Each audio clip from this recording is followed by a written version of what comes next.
आज सुबह एनकाउंटर में मारा गया 5 लाख का इनामी बदमाश विकास दुबे। जी हां, आज मैं आपको बताऊंगा विकास दुबे की पूरी कहानी। छोटी मोटी वारदातों को अंजाम देते देते किस मुकाम तक पहुंच गया था विकास दुबे, मैं दूंगा आपको पूरी जानकारी। अर्जुन पंडित फिल्म से बहुत ज्यादा प्रभावित था विकास दुबे। जी हां, सन 1990 के दशक में बॉलीवुड की सनी देओल की एक बहुत अच्छी मूवी आई थी जिसमें सनी देओल ने नेगेटिव रोल निभाया था। उस नेगेटिव रोल से बहुत ज्यादा प्रभावित था विकास दुबे और वो धीरे धीरे आगे बढ़ता रहा। सन 1990 के दशक में उसने सबसे पहले मारपीट की घटना से अपना जुर्म की दुनिया में कदम रखा और उसके बाद वो सीढ़ी दर सीढ़ी आगे बढ़ता गया। विकास दुबे के बारे में जो जानकारी मिली है उसके मुताबिक वो दोस्ती और दुश्मनी दोनों खूब रच कर करता था। अब मैं आपको बताऊंगा कि विकास दुबे पर कितने मुकदमे दर्ज थे। विकास दुबे पर 60 मुकदमे दर्ज हैं। 6 बार गुंडा एक्ट, 8 बार गैंगस्टर एक्ट, 6 बार क्रिमिनल लॉ अमेंडमेंट एक्ट और 1 बार रासुका के तहत कार्रवाई की गई। और वो 1990 के दशक में छोटी छोटी वारदातों को अंजाम देता रहा जिससे वो लोगों के मन में खौफ पैदा कर सके और वो इसमें काफी हद तक कामयाब भी होता रहा। विकास दुबे 1990 के दशक से लेकर आज तक सिर्फ इसलिए बचता रहा क्योंकि उसे कहीं ना कहीं राजनीतिक संरक्षण प्राप्त था।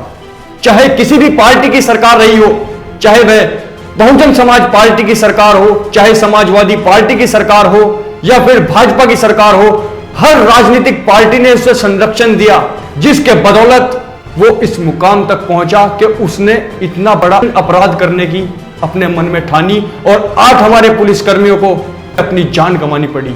वो देश के लिए शहीद हो गए। विकास दुबे का मनोबल राजनेताओं द्वारा बढ़ाया गया। वो राजनेताओं के कहने पर काम करता था। सन 1996 में वह चौबेपुर विधानसभा से विधायक हरिकृष्ण श्रीवास्तव के संपर्क में आया था।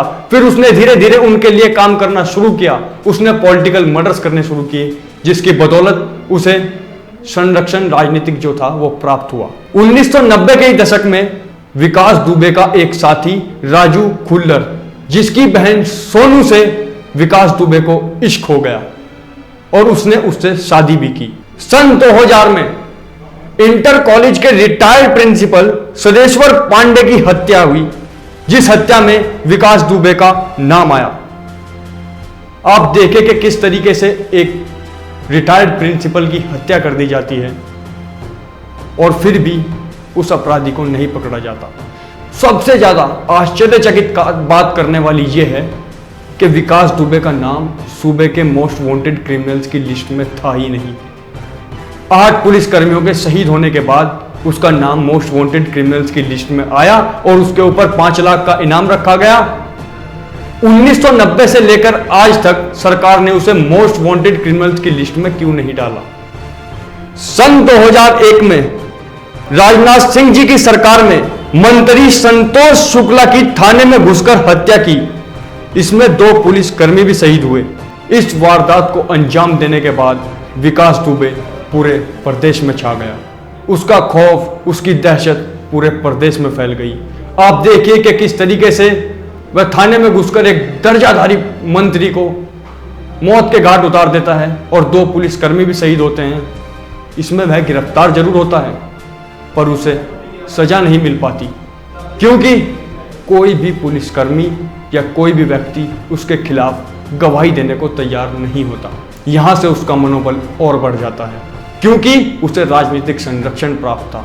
वह कारनामों पर कारनामे करता गया, वह जुर्म की दुनिया में आगे बढ़ता गया पर उसे कोई पकड़ नहीं पाया क्योंकि उसे राजनीतिक संरक्षण प्राप्त था। उसके सर पर कोई ऐसा हाथ था जो उसे संतावना दे रहा था कि तुम जो मर्जी करो, मैं तुम्हें कुछ होने नहीं दूंगा। इस वारदात के बाद विकास दुबे का मनोबल और ज्यादा बढ़ा और वो इस जुर्म की दुनिया में अपना नाम और ज्यादा बढ़ाने के लिए हत्याओं पर हत्याएं करता गया। ऐसा कोई भी गैर कानूनी या गलत काम नहीं जो विकास दुबे नहीं करता था। किडनैपिंग, फिरौती, मर्डर, हर तरह की गलत गतिविधियों में वह लिप्त था। 2004 में केबल व्यापारी दिनेश दुबे की हत्या, इस हत्या में भी विकास दुबे का नाम आया, पर उसे फिर भी कुछ नहीं हुआ, उसे कोई नहीं पकड़ पाया। फिर धीरे धीरे यह आगे बढ़ता गया और जुर्म करता गया, अपनी पहचान बनाने के लिए, अपने नाम का खौफ बैठाने के लिए ये जुर्म पर जुर्म करता गया। पहले ये राजनेताओं के लिए काम करता था, फिर धीरे धीरे इसने अपना गैंग खड़ा कर लिया। सन 2015 में इसने राजनीति की दुनिया में कदम रखा, अपनी पत्नी को जिला पंचायत का चुनाव लड़ाया और वह चुनाव जीती और वह वर्तमान में भी जिला पंचायत सदस्य है। सवाल ऐसे में ये उठते हैं कि आखिरकार इसे इतना संरक्षण मिलता क्यों रहा? क्यों नहीं बहुत शुरुआत में ही इसे पकड़ लिया गया?